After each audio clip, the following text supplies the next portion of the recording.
You're watching channel 30 RPM. Start that again. Channel 33 RPM. It's priest versus priest versus priest in a heavy metal cage match to determine the ultimate version of Screaming for Vengeance. Be right back.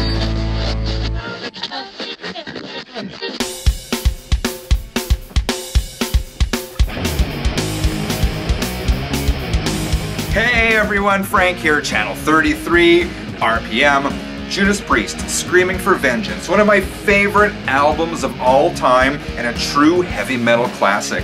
Today I'm going to put 3 different versions to the test. The original US press, the original Japanese press, and the recent reissue on the Mobile Fidelity label to determine once and for all which of those 3 is the ultimate version, ultimate copy, ultimate press. Due to YouTube policies and copyright laws, I can't play any of the actual audio samples in this video, so let's get right to the results. First up is the Mobile Fidelity version, which just came out in the past year or so. Like many reissues from this label, it comes with the gatefold, lyrics on this side, photo of the band on this side. Of course, across the front, you got the Mobile Fidelity Sound Lab logo. And on the back, it's limited edition. This is number 350, but how many of this particular record were issued, I don't know. In terms of packaging, the vinyl came in these MoFi original master sleeves, which I absolutely love, and they do a great job protecting the vinyl. It also came with this insert advertising more Mobile Fidelity records, and even more records, and some audio accessories.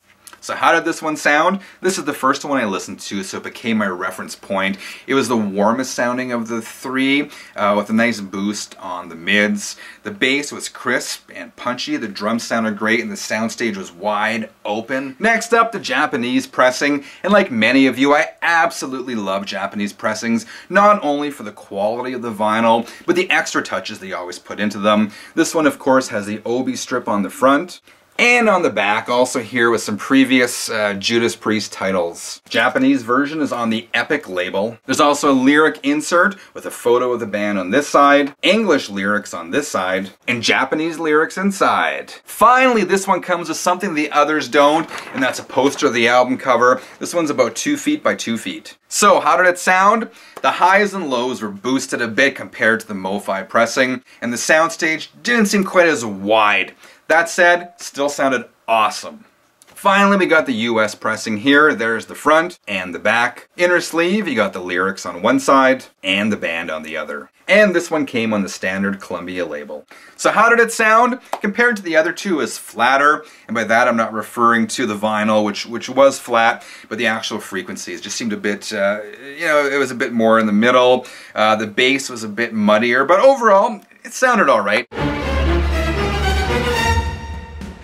This is the hard part because there wasn't a huge difference between any of the 3. In terms of packaging, hands down, the Japanese version gets it. The Japanese have a way of putting these extra touches into their records with the obi strip, with the extra lyric insert in English and Japanese. But at the end of the day, it's not about the packaging, right? It's about the sound quality.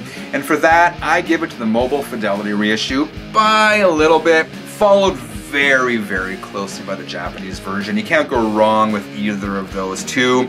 I would suggest picking up the Mobile Fidelity reissue while you can. They're still relatively cheap and available.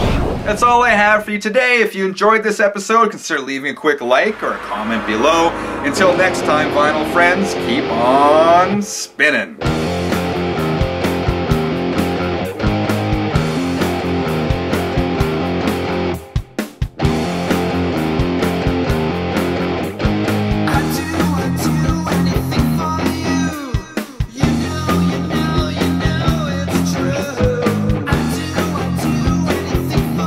Start that again.